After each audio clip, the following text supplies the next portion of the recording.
أعوذ بالله من الشيطان الرجيم. சபிக்கப்பட்ட ஷைத்தானை விட்டு அல்லாஹ்விடம் நான் பாதுகாப்பு தேடுகின்றேன். فانطلقا حتى إذا أتيا أهل قرية استطعما أهلها فأبوا أن يضيفوهما فوجدا فيها جدارا يريد أن ينقض فأقامه قال لو شئت لاتخذت عليه أجرا. மேலும் அவர்கள் தொடர்ந்து நடந்து கொண்டிருக்கையில் ஓர் ஊரை அடைந்தார்கள்.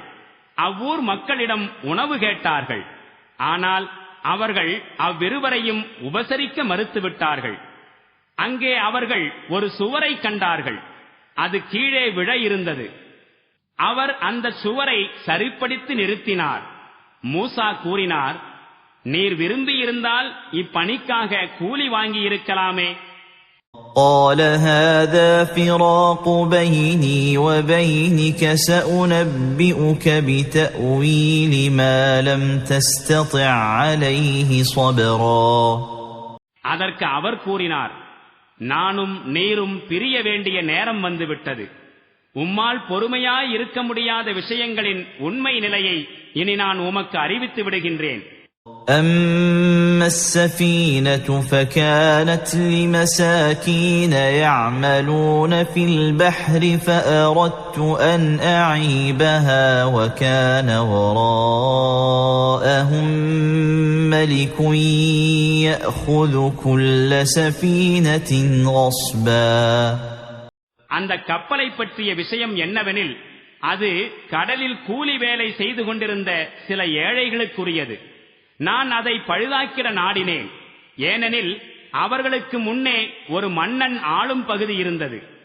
அவன் ஒவ்வொரு கப்பலையும் நிர்பந்தமாக பறித்துக் கொண்டிருந்தான்.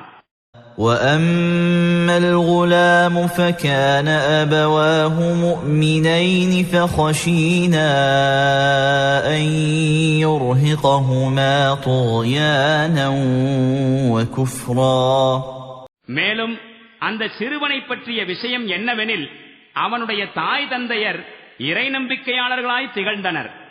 அவன் தன்னுடைய வரம்பு மீறிய போக்கினாலும் நிராகரிப்பினாலும் அவர்களுக்கு சிரமம் கொடுப்பானோ என்று நாம் அஞ்சினோம்.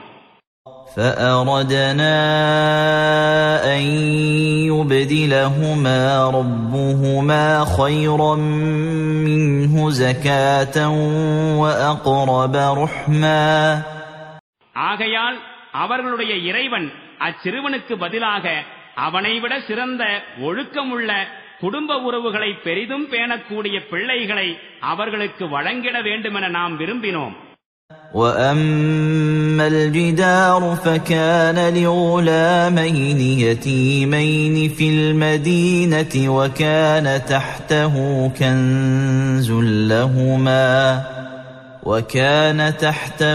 كنز لهما وكان أبوهما صالحا فأراد ربك أن يبلغا أشدهما ويستخرجا كنزهما رحمة من ربك وما فعلته عن أمري ذلك تأويل ما لم تستطع عليه صبرا.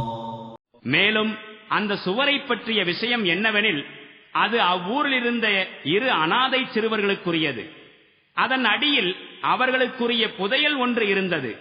மேலும் அவர்களின் தந்தை நல்ல மனிதராக இருந்தார். ஆகையால் அவர்கள் இருவரும் பருவ வயதை அடைய வேண்டும் என்றும் அவர்களுக்குரிய புதையலை அவர்கள் எடுத்துக்கொள்ள வேண்டும் என்றும் இறைவன் கருதினான். இவையெல்லாம் இறைவனுடைய கருணையினால் நிகழ்ந்தவையாகும். இவற்றில் எதையுமே நான் என் விருப்பப்படி செய்யவில்லை. உம்மால் பொறுமை கொள்ள முடியாதிருந்த விஷயங்களின் உண்மை நிலை இதுதான்.